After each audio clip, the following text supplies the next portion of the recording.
Ideal और non ideal solution के बारे में पढ़ लिया था। अब हम आइडियल और नॉन आइडियल सॉल्यूशन के डिफरेंस के बारे में देखेंगे।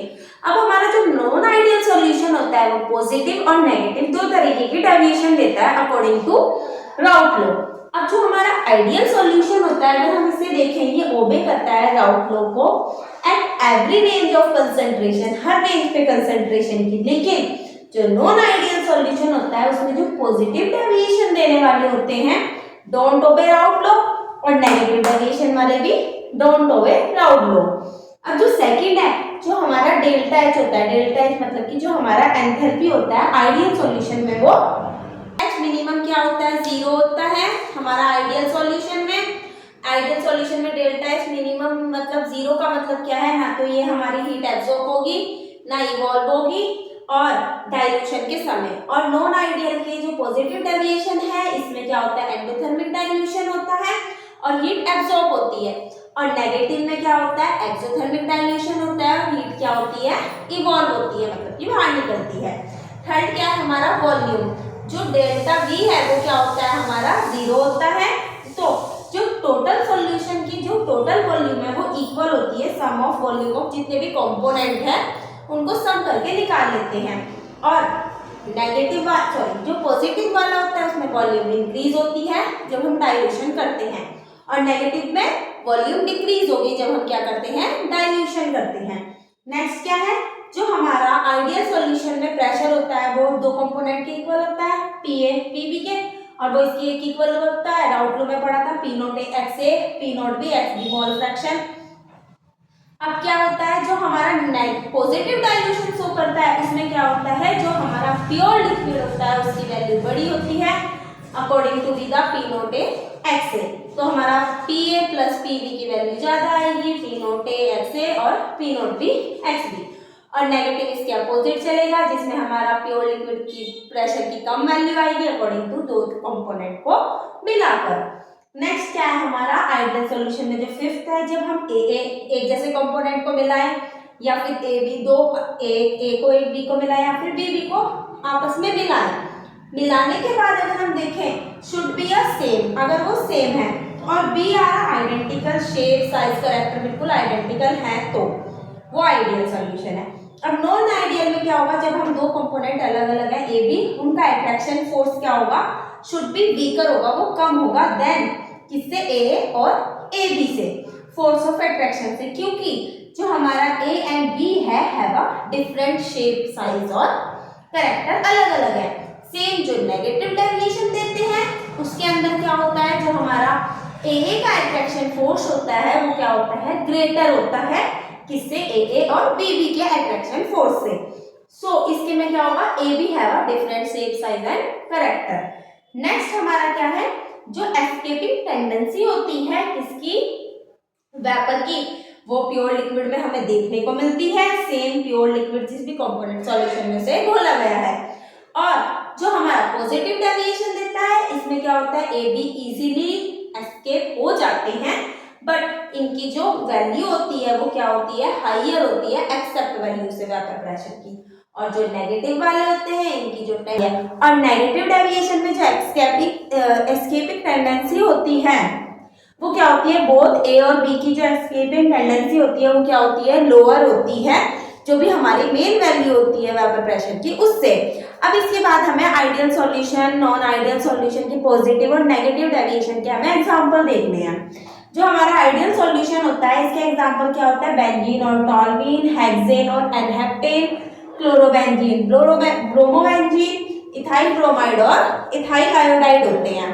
नेक्स्ट जो हमारी पॉजिटिव डेविएशन होती है इसके अंदर की जो एग्जांपल होते हैं उसमें एसीटोन के साथ इथेनॉल होता है, एसीटोन प्लस कार्बन सल्फाइड और वाटर और मिथेनॉल का जो मिक्सचर होता है कार्बन टेट्रा क्लोराइड और क्लोरोफॉर्म, कार्बन टेट्रा क्लोराइड और मिथेनॉल और साइक्लोहेक्सेन और इथेनॉल। सेम जो नेगेटिव डेविएशन होते हैं इसके एग्जांपल में एसीटोन और एनिलीन का मिक्सचर, एसीटोन और क्लोरोफॉर्म और मिथाइल अल्कोहल और एथेनोइक एसिड, वाटर के साथ HNO3 नाइट्रिक एसिड का जो मिक्सचर होता है और क्लोरोफॉर्म के साथ डाइइथाइल ईथर। अब क्या है ये ग्राफ है वेपर वर्सेस किसके हमारे जो हमारा मोल फ्रैक्शन होता है उसके। आइडियल सॉल्यूशन पॉजिटिव डेविएशन और नेगेटिव डेविएशन का है। अब जो हमारा आइडियल सॉल्यूशन होता है उसमें जो हमारा प्रेशर होता है वो P और PV के इक्वल होता है। इस वाली साइड हमारे मोल फ्रैक्शन ऑफ A है इसलिए इसकी वैल्यू 1 है और XB की वैल्यू 2 है। यहाँ मोल फ्रैक्शन B है तो A की वैल्यू क्या है 0 है। सेम पॉजिटिव डेविएशन में ग्राफ थोड़ा ऊपर को आएगा, नेगेटिव डेविएशन में थोड़ा सा नीचे को जाएगा। ये हमारे XA XB मोल फ्रैक्शन की वैल्यू है। PA हमारा प्योर लिक्विड का वेपर प्रेशर और पार्शियल वेपर प्रेशर, PB हमारा पार्शियल वेपर प्रेशर ऑफ जो हमारा कंपोनेंट B है। और जो P होता है PA वो क्या होता है हमारा प्योर वेपर प्रेशर होता है A का और B का। इसमें भी यहाँ पे यही है P equal to PA plus PB। Negative deviation वाला थोड़ा सा नीचे को होता है, पॉजिटिव डेविएशन वाला क्या होता है हमारा ऊपर को होता है। ये mixing of non volatile solute के अंदर हम इनवोलेटाइल सॉल्वेंट, नॉन वोलेटाइल क्या होता है जो इवेपोरेट नहीं होता है, वोलेटाइल क्या होता है जो इवेपोरेट हो जाता है। इसके अंदर हम सबसे पहले क्या पढ़ेंगे लोअरिंग इन वेपर प्रेशर पढ़ेंगे। जो लोअरिंग इन वेपर प्रेशर होती है वो अकॉर्डिंग टू हम राउट लॉ से पढ़ेंगे। हमें पता है कि जो राउट लॉ होता है वो पार्शियल प्रेशर ऑफ कंपोनेंट क्या होता है डायरेक्टली प्रोपोर्शनल होते हैं mole fraction of that compound, जो भी हमारा कंपाउंड है उसके। अब क्या होता है हमारे पास PA जो होता है वो क्या होता है हमारा पार्शियल वेपर प्रेशर होता है कंपोनेंट A का, और जो हमारा P नॉट A होता है वो क्या होता है vapour pressure of pure component का वेपर प्रेशर होता है। अब ये जो प्योर वाला होता है इसका वेपर प्रेशर हमेशा क्या होता है ज्यादा होता है नॉर्मल से। अब क्या होता है हमें पता है कि जो मोल फ्रैक्शन होता है सॉल्यूट और सॉल्वेंट को दोनों को मिलाने से बनता है। ये क्या है मेरा सॉल्वेंट और ये क्या है मेरा सॉल्यूट। इन दोनों को मिक्स करते हैं तब मेरा सॉल्यूशन बनता है। इन दोनों को मिक्स करते हैं तो इनकी जो वैल्यू आती है वो 1 के इक्वल आती है। सेम हमने क्या करा P क्या होता है P नॉट A XA के इक्वल होता है, ये तो हमें पता ही है। अगर XA हटा के क्या लिखेंगे हम 1 माइनस XB लिखेंगे। सेम अब हमने P नॉट A XB लिख दिया नॉर्मली जो हमारे राउट लॉ के अकॉर्डिंग। A प्लस XB क्या है 1 के इक्वल है, तो जो हमारा XA हो जाएगा वो क्या हो जाएगा 1 माइनस XB हो जाएगा। अब ये जो XA की वैल्यू है वो मैं इस वाले फॉर्मूले में पुट कर दूंगी तो यहाँ पे 1 माइनस XB हो जाएगा equal to P naught A XA होता है। इसके XA की जगह मैंने ये वाली वैल्यू को पुट कर दिया। अब इसके बाद जब इसके साथ मल्टीप्लाई हुई तो मल्टीप्लाई होने के बाद जो हमारा आंसर आएगा वो यही आएगा P equal to P naught A minus के P नॉट A XB आएगा। अब जब हमारा ये वाला आंसर आ गया तो मैंने क्या करा ये वाली वैल्यू को मैं इधर ले गई और X नॉट A और XB को इधर ले गई। इसे क्या बोलते हैं लोअरिंग इन वेपर प्रेशर बोलते हैं। अब जो मेरा ये XB क्या होता है मोल फ्रैक्शन ऑफ सॉल्वेंट होता है। Solute mole fraction of solute होता है। जब मैंने इसको क्या करा यहाँ से हटाया तो हटाने के बाद क्या हो जाएगा ये इसके देखा है जो मेरा PA होता है वो क्या होता है हमारा प्योर जो हमारा पार्शियल वेपर प्रेशर होता है और P नॉट A प्योर वाला वेपर प्रेशर होता है। अब यहाँ से जो मेरा ये वाला है इसको मैं जब इसके डिवाइड में लेके जाऊंगी तो यही बनेगा। ये जो हमारा होता है इसे क्या बोलते हैं लोअरिंग इन वेपर प्रेशर बोलते हैं। और ये जो XB होता है ये क्या होता है मोल फ्रैक्शन होता है। अब मोल फ्रैक्शन ऑफ किसका है ये सॉल्यूट का है, तो सॉल्यूट के मोल ऊपर आएंगे अपन में सॉल्यूशन के मोल मतलब कि Na प्लस NB। अब इसके बाद अगर हम हर तरीके के जो सॉल्यूशन होते हैं उसके लिए ये वाला फॉर्मूला लगता है, और जो डाइल्यूटेड सॉल्यूशन होते हैं उसके लिए क्या लगता है NB अपॉन में Na। जो डाइल्यूटेड सॉल्यूशन होते हैं उसके लिए क्या होता है P naught A PS upon में P naught equal to NB upon में Na होता है। NB किसके लिए होता है मोल ऑफ सॉल्यूट और Na मोल ऑफ सॉल्वेंट। अब इसके बाद हम relative lowering of vapour pressure colligative property. अब हम क्या पढ़ेंगे कॉलिगेटिव प्रॉपर्टी के बारे में पढ़ेंगे। जो कॉलिगेटिव प्रॉपर्टी होती है वो प्रॉपर्टी होती है जो किस पे डिपेंड करती है number of mole of solute के मोल पे डिपेंड करती है। अब इसमें सबसे पहला क्या है हमारा relative lowering in vapour pressure है। वेपर प्रेशर में रिलेटिव लोअरिंग। अब इसका फॉर्मूला क्या होता है P naught minus P upon में P naught equal to X of solute मतलब कि मोल फ्रैक्शन ऑफ सॉल्यूट। अब जो हमारा रिलेशन होता है वेपर प्रेशर वो सॉल्यूशन का भी होता है सॉल्वेंट का भी होता है और मोल फ्रैक्शन ऑफ सॉल्वेंट का भी होता है। अब इसमें क्या है जो हमारा राउट लॉ के अकॉर्डिंग हमें पता है राउट लॉ क्या होता है। अभी भी हमने पढ़ा था PA इक्वल टू क्या होता है P naught A X of solute होता है। XA प्लस XB 1 के इक्वल होते हैं। सेम हमने क्या करा X ऑफ सॉल्यूट की जगह 1 माइनस XB लिखा और हमने पूरा का पूरा सॉल्व करा, हमारे पास राउंड का लॉ आ गया। अब ये वाला जो फॉर्मूला होता है ये क्या होता है, relative lowering of vapour pressure का फॉर्मूला होता है। अब जो हमारा relative lowering of vapour pressure होता है, अगर मैं XB की जगह नॉर्मली मोल लिख दूं तो क्या आ जाएगा मेरा NB अपॉन में Na प्लस NB आ जाएगा। और अगर मेरा N1 की वैल्यू बहुत ज्यादा छोटी है N2 से, तो हम इसे क्या कर देते हैं, नेगलेक्ट कर देते हैं। N2 हो, NB हो, XB हो, XB का मतलब मोल फ्रैक्शन ऑफ सॉल्यूट होता है और N2 का मतलब मोल ऑफ सॉल्यूट होता है। ऐसे ही XA सॉल्वेंट के लिए होता है, ये मोल ऑफ सॉल्वेंट होता है जो N1 होता है। अब हमने क्या करा, N2 अपॉन में N1 रखा, तो यानी कि given weight of solute upon में given weight gram molecular weight of solute, solvent और सॉल्वेंट दोनों को जब हमने डिवाइड करा तो W2 इंटू M1 अपॉन में क्या आया, M2 मल्टीप्लाई W1।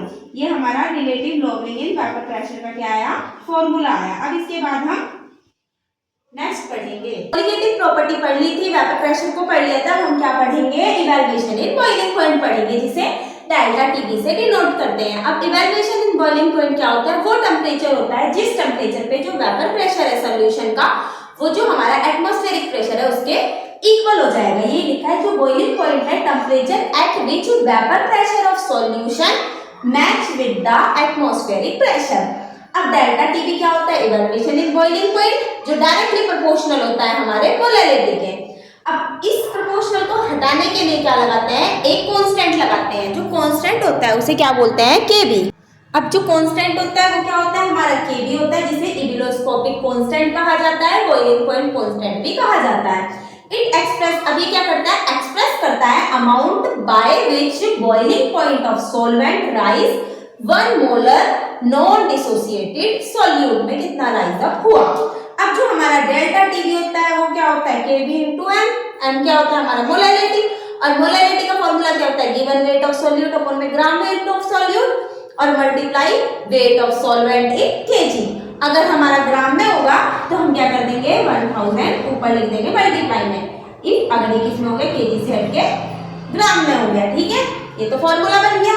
एक और फॉर्मूला होता है जो हमें इसमें याद रखना पड़ता है, जो हमारा केबी होता है वो इक्वल किसके होता है, आर टीबी का स्क्वायर अपॉन में 100 मल्टीप्लाई एलवी। एलवी का मतलब क्या होता है, लेटेंट हीट ऑफ वेपोराइजेशन। और जो हमारा इवैल्यूएशन ऑफ बॉइलिंग पॉइंट होता है वो किसके इक्वल होता है, TB minus T not be. जो हमारा टीबी होता है वो बॉइलिंग पॉइंट ऑफ सॉल्यूशन होता है, और जो टीबी नॉट होता है वो boiling point of pure solvent का क्या बॉइलिंग पॉइंट है वो है। और डेल्टा टीबी तो आपको पता ही है क्या है, इवैल्यूएशन इन बॉइलिंग पॉइंट। और ये जो आर होता है इसे गैस कांस्टेंट बोलते हैं, जिसकी वैल्यू फिक्स होती है 8.31। अब ये 100 है, टीबी का मतलब क्या है, हमारा बॉइलिंग पॉइंट ऑफ सॉल्यूशन है, और एलवी का मतलब तो मैंने बता दिया, लेटेंट हीट ऑफ वेपोराइजेशन। अब इसके बाद हम क्या पढ़ेंगे, डिप्रेशन इन फ्रीजिंग पॉइंट पढ़ेंगे, जिसे हम डेल्टा टीएफ से डिनोट करते हैं। अब वो टेम्परेचर जिस पर जो वेपर प्रेशर है सॉल्यूशन का in liquid state match with the vapour pressure of solid state. जो सॉल्यूशन के वेपर प्रेशर की लिक्विड स्टेट है वो सॉल्यूशन के सॉलिड स्टेट से मैच करे। एक टेम्परेचर तो वो आएगा ना, मतलब कि जब वो जो लिक्विड है, लिक्विड से वो सॉलिड बन रहा है, तो जब वो पानी से बर्फ बन रहा है तो उसके बीच में एक टेम्परेचर आएगा ना, जिसमें वो पानी से बर्फ बनेगा, फिर सीधा वो सॉलिड बन जाएगा। बीच में एक टेम्परेचर आएगा जो दोनों का सेम होगा, लिक्विड और सॉलिड के बीच का। उस टेम्परेचर को बताता है हमारा डिप्रेशन इन फ्रीजिंग पॉइंट।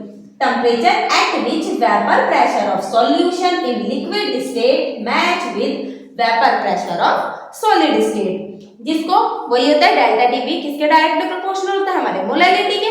और इसको हटाने के लिए क्या लगाते हैं, एक कांस्टेंट लगाते हैं जिसे हम केएफ बोलते हैं, क्रायोस्कोपिक कांस्टेंट या फिर freezing point constant.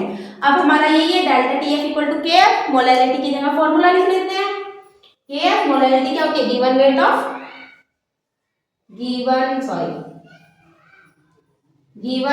Of solute upon में gram molecular weight multiply weight of solvent. अगर हमारा ग्राम में है तो हम मल्टीप्लाई किससे कर देंगे, ऊपर 1000 से। एक और फॉर्मूला होता है जो हमें याद रखना पड़ता है, delta TF equal to R TF का स्क्वायर अपॉन में 1000 मल्टीप्लाई एलएफ।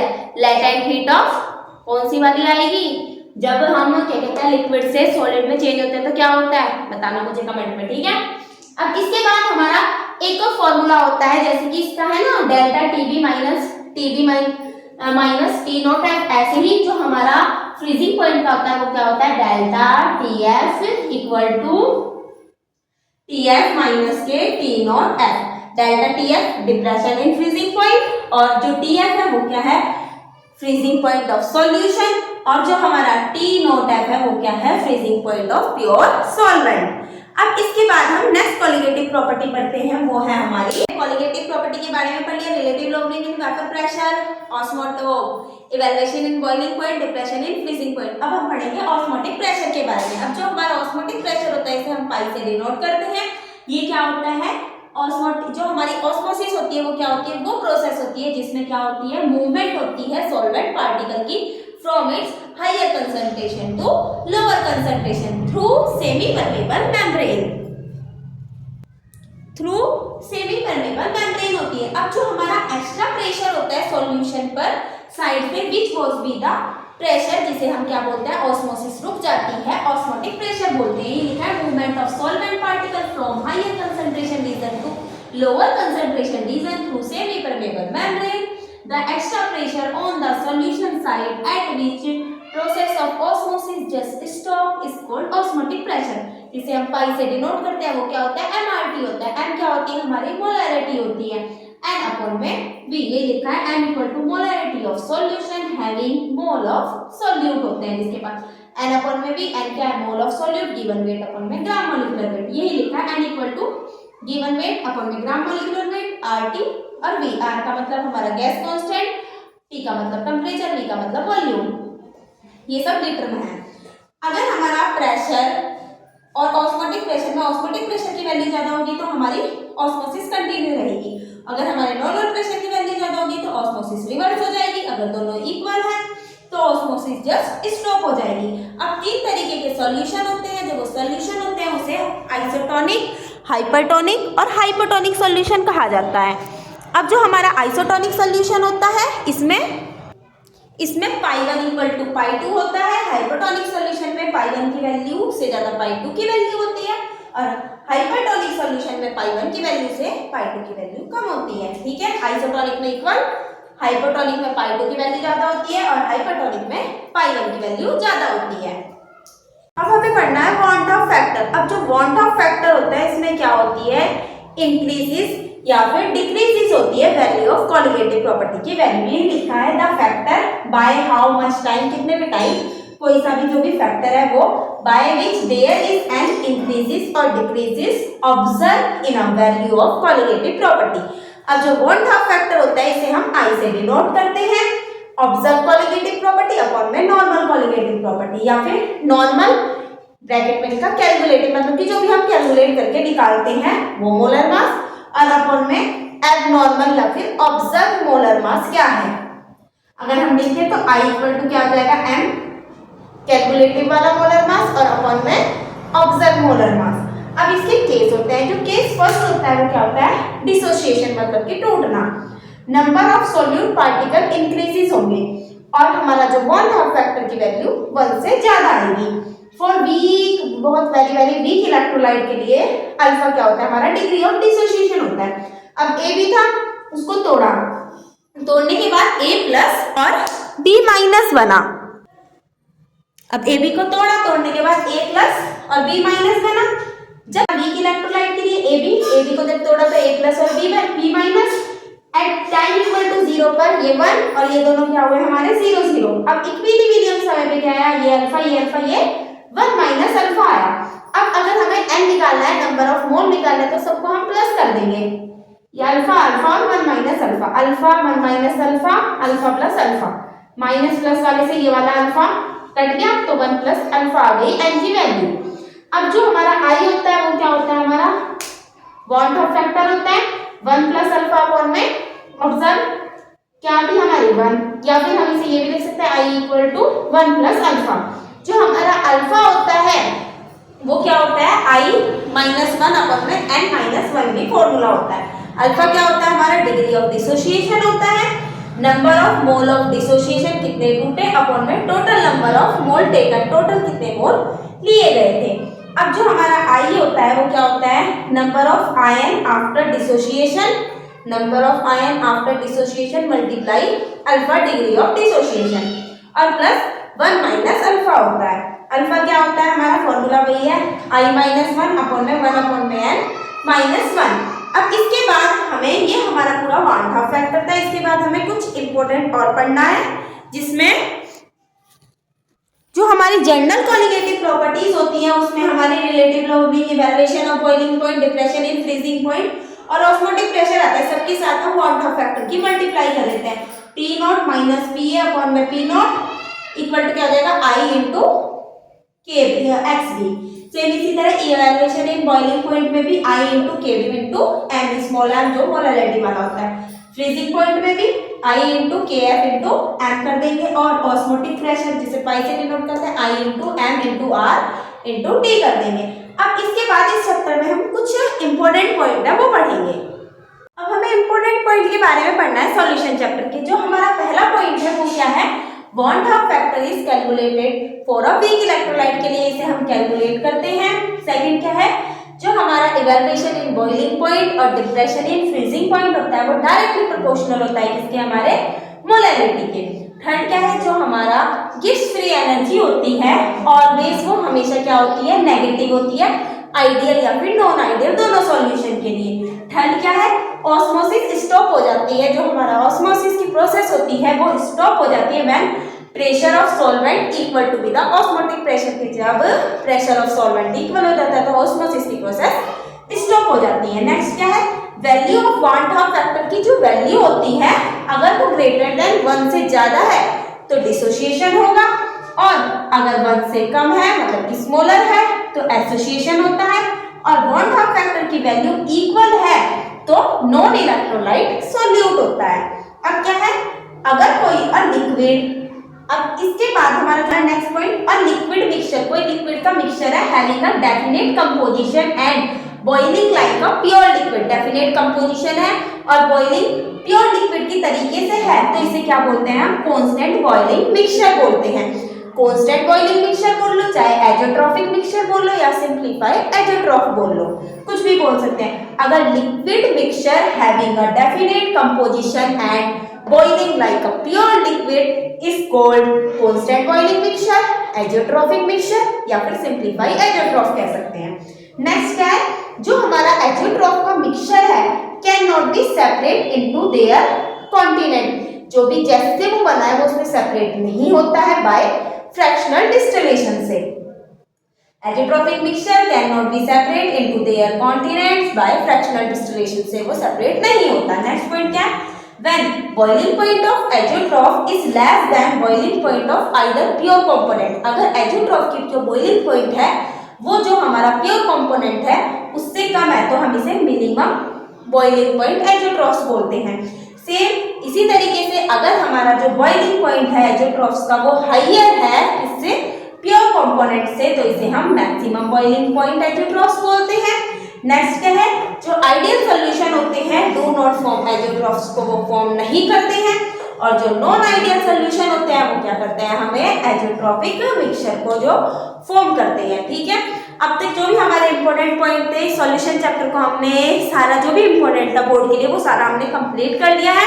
इसके बाद हम नेक्स्ट चैप्टर लेंगे और ये जितने भी चैप्टर हैं जब कंप्लीट हो जाएंगे तो फिर हम इनके प्रीवियस ईयर क्वेश्चन करेंगे। Thank you.